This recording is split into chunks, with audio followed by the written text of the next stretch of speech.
वज़ाइफ के लिए वज़ाइफुस सालिहीन ऑफिशियल को सब्सक्राइब करें। वज़ाइफुस सालिहीन ऑफिशियल। नहमदुहु व नुसल्ली व नुसल्लिमु अला रसूलिहिल करीम, अम्मा बअदु फ़अऊज़ु बिल्लाहि मिनश शैतानिर रजीम, बिस्मिल्लाहिर रहमानिर रहीम। रमज़ानुल मुबारक की 16 तारीख का एक बहुत खास अमल आपको बता रहा हूँ, जिस अमल मुजर्रब की वजह से अगर आपने इसको कर लिया और अल्लाह से मांग लिया तो पूरा साल आपके घर में तंगदस्ती फकर नहीं आएगा। क्योंकि तंगदस्ती जो है ये पैसा होकर भी बाज़ होती है। इंसान के पास असबाब होते हैं लेकिन इंसान जो है जकड़ा जाता है और इंसान को कुछ नजर नहीं आता। तो तंगदस्ती पैसे की भी हो सकती है, सेहत की भी हो सकती है। तो अल्लाह आपको उन आजमाइशों से बचा लेगा। याद रखें कि तंगदस्ती जो है ये इंसान को दीन से बाज़ औक़ात दूर कर देती है और इंसान को इबादत में शगफ नहीं होता और लज्जत नहीं आती। और बाज़ औक़ात इंसान नमाजों को भी छोड़ देता है। बहुत से लोग ऐसे हैं जो हमारे पास आए, मुझे उन्होंने इजहार किया, बताया, फिर हमने उनकी इस्लाह की। अल्हम्दुलिल्लाह इस बात से उन्होंने रुजू भी कर लिया, तौबा भी कर ली।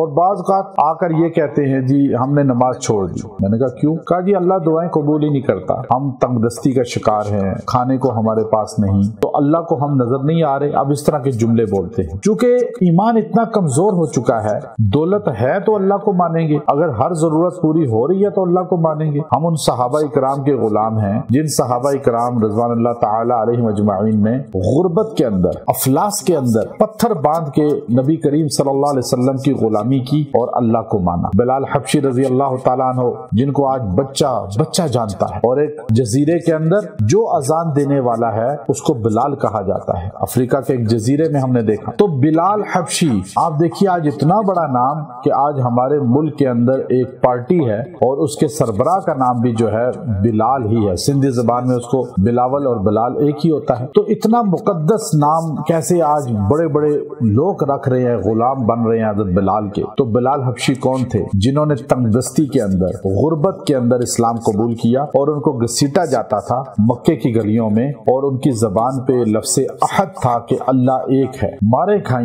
उन्होंने नहीं कहा कि तंगदस्ती और आ गई जैसे इस्लाम कबूल किया। याद रखें, ये सोचना कि दीन की तरफ आएंगे, कुरान पढ़ेंगे, मदरसा जाएंगे तो हम तंगदस्त हो जाएंगे, हम गरीब हो जाएंगे।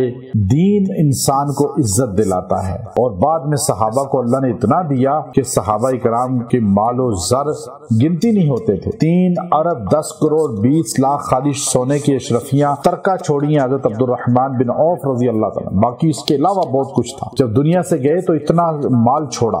तो याद रखें कि जो इंसान 16 तारीख को रमजान की ये अमल पढ़ेगा, ये अमल कर लेगा, छोटा सा अमल है। कुरान पाक 26वें पारे की सूरा की आखिरी आयत है, आपने ये पढ़ना है, वल्लाहुल गनी व अंतुमुल फुकरा, वल्लाहुल गनी, वल्लाहुल गनी, अल्लाह गनी जात है, व अंतुमुल फुकरा, तुम सारे के सारे फकीर हो। अब आपने फकीर का इजहार करना है कि हम फकीर हैं, वो देने वाला है। नबी हो, वली हो, सहाबा हो, कुल इंस जिन फकीर हैं, अल्लाह गनी है। ये 70 बार पढ़ के दुआ करनी है। अल्लाह तंगदस्ती फकर आपके घर से निकाल देगा। व आखिरु दावाना अनिल हम्दुलिल्लाहि रब्बिल आलमीन।